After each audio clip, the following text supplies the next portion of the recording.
Jorge Shafino, gusto en saludarte, bienvenido. Mi querido Teodoro, buenos días a todo tu auditorio, gracias por esta posibilidad.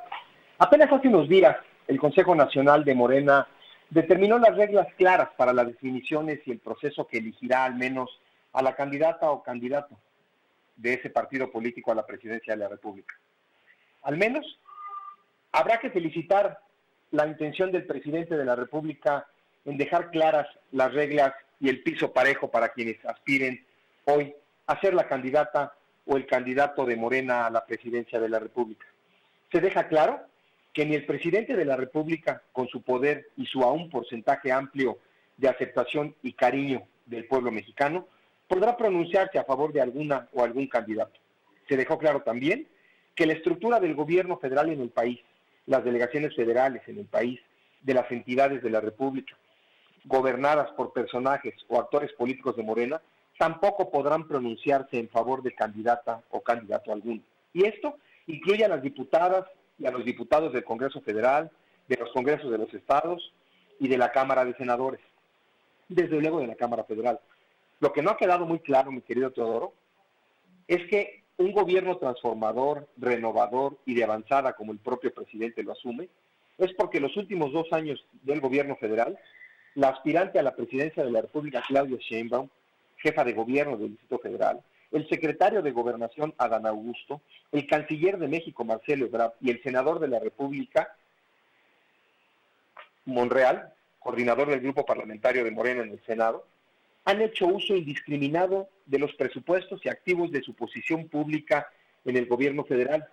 o en el poder legislativo para placearse, como comúnmente se dice, a lo largo y ancho del Estado mexicano, promoviendo su intención personal y aspiración política de gobernar a México. Eso no ha sido suficientemente aclarado por el jefe del Ejecutivo, Andrés Manuel López Obrador. Que Morena fije las reglas claras y pretenda poner piso parejo a sus aspirantes, habla de inmenso porcentaje de confianza que tienen en que de ahí saldrá la próxima o el próximo presidente de México. Pero de eso, a que se estén respetando las reglas de la legislación electoral en el país, dista mucho de la realidad que hoy vivimos en México. Pareciera que Morena es el único partido que tiene posibilidades reales en política de volver a gobernar México. Aquí habría que cuestionarnos, Teodoro, querido auditorio, si existe una oposición real a la abrumante aceptación del presidente López Obrador en el país. Si los partidos políticos que integran a la Alianza por México han construido territorialmente estructuras, organizaciones, coordinaciones adherentes, sectores sólidos y capaces de competir simpatías en la ciudadanía que les permitan hoy ya no competir, sino encontrar una candidata o un candidato del peso específico para pelearle a Morena y sus aliados el siguiente año electoral las posiciones importantes en el Senado de la República, en el Congreso Federal, que ya lo habíamos dicho, en las entidades federativas, en los congresos locales, que les permita tener un equilibrio de fuerzas de gobierno y no volver a vivir en esta pluralidad democrática un gobierno de una sola persona o de un solo partido. Y de manera paradójica lo mencionamos, porque era de lo que se quejaba la izquierda mexicana en el pasado y sobre todo en la nueva realidad histórica de la alternancia política desde el año 2000.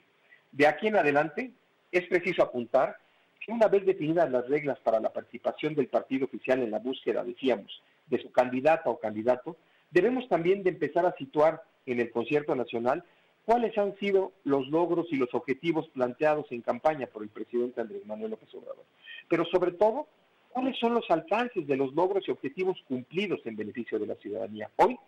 tendrán los candidatos o la candidata de Morena a la presidencia de la República, al Senado de la República, que establecer de manera muy clara cómo defenderán el trabajo de la Cuarta Transformación en México. Hoy existen obras insignia del gobierno federal que, insisto, no han dejado satisfecho ni siquiera al presidente de México. El pueblo organizado tiene la gran posibilidad de cuestionar lo hecho por el gobierno federal en la persona de las candidatas y los candidatos de Morena. Habrá que ver si en el futuro próximo no le cobra factura a la ciudadanía al presidente de México sus caprichos, pero sobre todo sus promesas incumplidas o realizadas a medias. Decíamos de las corcholatas del presidente López Obrador o de Morena a la presidencia de la República. En mi opinión, el ex canciller de México, Marcelo Ebrard, les ha ganado la primera partida a sus contrincantes. Fue el primero que hace muchísimos meses se pronunció porque hubiera fechas y reglas claras puestas por su instituto político. Fue el primero que anunció que más allá de lo que hicieran sus contendientes o contrincantes al interior de su partido, él dejaría por estas fechas la Secretaría de Relaciones Exteriores para dedicarse de lleno a su proyecto personal de gobernar México,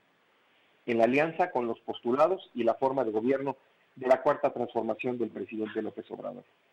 Al establecerse las reglas claras por Morena, y decía yo, quien pega primero pega dos veces, Marcelo Ebrard lleva la ventaja porque ha obligado desde la institucionalidad partidista a que Claudia Sheinbaum, por ejemplo, haya tenido esta mañana que pedir licencia al Congreso de la Ciudad de México para separarse del cargo de jefa de gobierno de la Ciudad de México, y eso, en mi opinión, le resta posibilidades de exhibición oficial, pero sobre todo también le resta lo que muchos mexicanos en el transcurso de estos 2 años han sentido en la política nacional, y es la protección y preferencia de quien despacha como presidente de México en la persona de Andrés Manuel López Obrador. Habrá que apuntarle un acierto al presidente de Morena o a la instrucción precisa que el presidente de México le dio para definir las reglas o de qué forma debían ser publicadas, mejor dicho, las reglas que él mismo decidió y definió el pasado fin de semana. Es decir, Morena acierta al dejar claras cuáles serían las posiciones que ocuparán quienes no sean en la encuesta beneficiados por la ciudadanía a los simpatizantes de Morena, al repetir las posiciones más importantes del gobierno federal y de los congresos federales y de la Cámara de Senadores. Una jugada que me parece, si no lo deja contentos o satisfechos a todos, al menos les da tranquilidad de seguir siendo parte de esta transformación del presidente López Obrador, cosa que nos deja ver el control absoluto que tiene de la política partidista y de la política en el país. Habremos de esperar de quien seguramente gobernará México más las propuestas que las apuestas,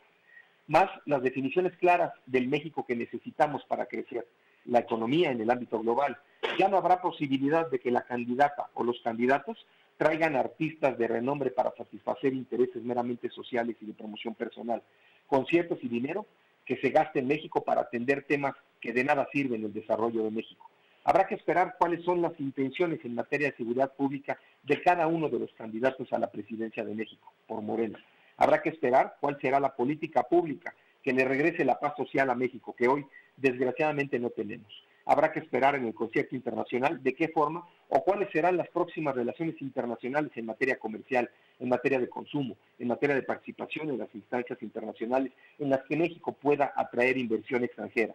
en las que México pueda otorgar facilidades, otorgar condiciones adecuadas de seguridad pública, de empleo, de estabilidad laboral, para que empresas importantes quieran venir y volver a invertir en México y generar los empleos formales que hoy no tenemos. Habrá que esperar cuáles serán las propuestas para que los mexicanos de la clase social media, baja y media recuperemos el poder adquisitivo que en los últimos 5 años hemos perdido. Habrá que esperar las propuestas que dejen el proteccionismo social como el eje central de las políticas públicas en México y su desarrollo. Habrá que esperar las propuestas en materia de protección al medio ambiente y en materia de inversión en tecnología limpia, que genere mejor la calidad del aire y mejore la convivencia ambiental y sustentable en México. Mención aparte requieren los servicios de salud pública en México. Las instituciones de salud pública en México hoy están por los suelos. El gran desabasto médico que existe en el ISSSTE, en el IMSS, en la Secretaría de Salud, tiene que ver con el fracaso rotundo de la política de salud pública de la Cuarta Transformación en México. Los hospitales se encuentran sin medicamentos, los hospitales se encuentran sin espacios posibles para realizar operaciones de segundo nivel o de especialidades. Las clínicas de atención de primer nivel en el sistema de salud pública en México son deplorables. Los médicos, los trabajadores de la salud, no tienen las herramientas necesarias para atender con calidad y con calidez a los derechohabientes, a los usuarios de los servicios de salud. Habrá que exigir a los candidatos o a las candidatas que regresen el seguro popular al pueblo de México. Habrá que señalar el fracaso del INSABI en la política de salud en México y en contra de la salud y el bienestar físico de los mexicanos. El desabasto de medicamentos cuadruplicó el desabasto de medicinas en el último año del sexenio del presidente Enrique Peña Nieto. Hoy, 15 millones de recetas no han sido surtidas en los últimos 2 años de gestión del gobierno de la Cuarta Transformación de México y de la política de salud del presidente Andrés Manuel López Obrador. A lo largo y ancho del país, en las clínicas de atención médica carecen de medicamentos suficientes para atender los malestares mínimos de la población. Este es un tema pendiente en el que deberían ser cuestionados quienes aspiren ser las candidatas o candidatos de Morena a la presidencia de México. Para terminar, mi querido Teodoro, habrá pues, querido auditorio, que esperar los próximos meses la dinámica de las campañas internas de la candidata y los candidatos de Morena a la presidencia de la República. Podemos, seguro, ser testigos fieles del cumplimiento o no de este acuerdo suscrito por el presidente de México, por el líder de Morena, por los integrantes de su partido el pasado fin de semana. Sustancialmente, no solo en el papel, sino en la cotidianidad de la política y el rumbo que toma. Es decir, si la candidata o los candidatos respetarán posturas muy claras de este documento, como no pedir a sus aliados, aún en el gobierno federal y los gobiernos de las entidades de la República y los gobiernos municipales, o incluso en los congresos locales o en la Cámara de Senadores, o en cualquier instancia de gobierno en la que un funcionario público tenga voz y tenga una responsabilidad de cara a la sociedad, que les ayude, que les echen la mano, que les reciban en sus entidades, en sus administraciones, en su poder de convocar, que les ayuden con el pago de templetes o que les ayuden con la colocación de propaganda que ya dice el documento que no debe ser excesiva. Es decir, en los próximos meses seremos testigos de la forma en que el partido oficial, a diferencia, dicen ellos, del viejo PRI, hacen política en la búsqueda interna de la candidatura a la presidencia de la República. Austeridad republicana, dice AMLO. Muchas gracias, ese es mi comentario en este día caluroso por demás. Saludos y hasta la próxima, amigos.